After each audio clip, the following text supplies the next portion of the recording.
Alrighty, I'll just have a few updates to the volatility master settings. I'm going to share my screen and go through them with you. First of all, just visually, let me just start the back tester so it's all fresh info for you. Hang on, start.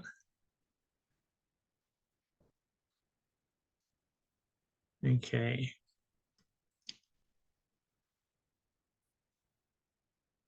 So this line of info is exactly the same as it was before.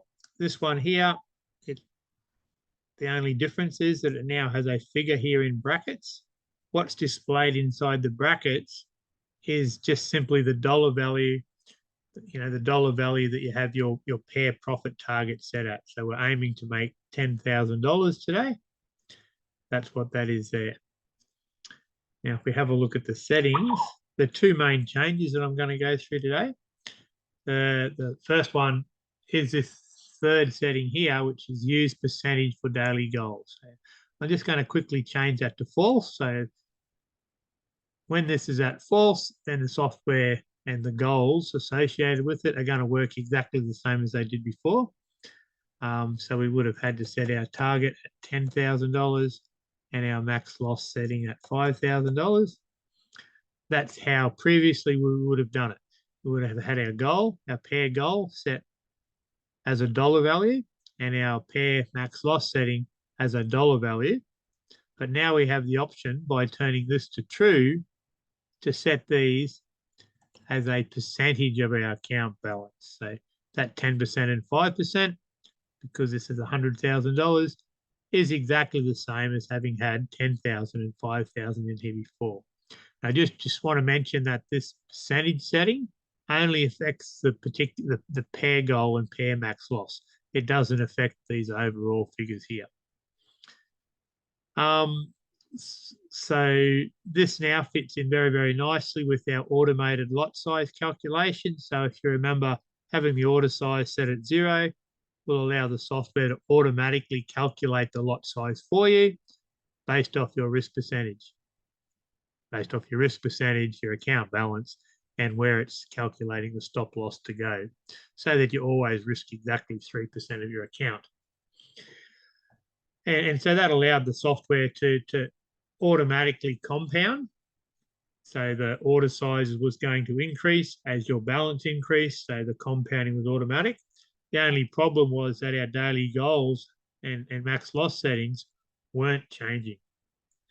So that meant that we still had to come into our settings and increase these figures as our account balance went up. Now we don't have to. So it's fully, as far as that goes, it's all fully automated to compound as your account balance increases. So that's the one main setting. There's one other setting here that I wanted to touch on, and that is the partial close features, okay? So we've got two partial close features, but if we have our order size set at 0, the partial close feature won't work. Alrighty, that's something I will fix up in a future version. But just be aware that if you've got it set at 0, so it's automatically calculating your lot size, then the partial close feature at the moment isn't working.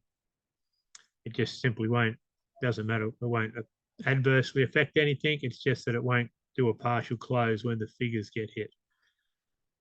The other well, that's not a change, but the other change that I wanted to go through today was here. We have the option, and a lot of these settings I've made as options, so I can choose yourself whether you want to use them or not.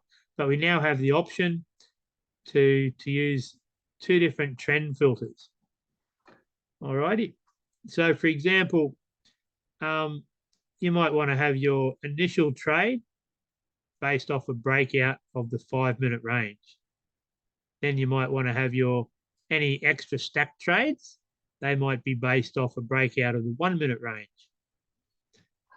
Then if we want to turn on the use trend 1 filter, we'll turn that to true, and then we'll set the time frame for the trend 1 filter. So we've turned this first trend filter on, and we've set it to 15 minutes.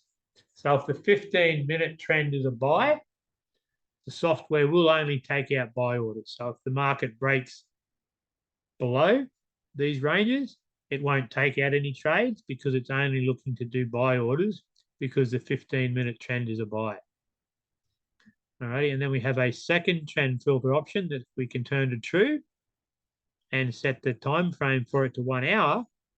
So now for the software to take out a trade, it will need the 1 hour trend and the 15-minute trend to be both going the same way. So if the 1 hour trend was a buy, the 15-minute trend was a buy, and the market broke above the 5-minute range, then it would do a buy order.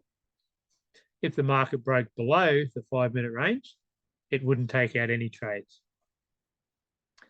If the first trend filter, so if the 15-minute one was a sell and the 1 hour one was a buy, it's not going to take out any trades. Doesn't matter whether it breaks above or below, it won't take out any trades. And so you can set these trend filters to whatever time frames you want.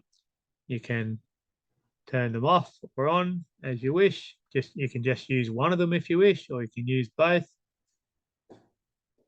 Just some options there, and that'll sort of also give you some of the abilities of the CA breakout software, so that it requires a much stronger trend before it places any trades.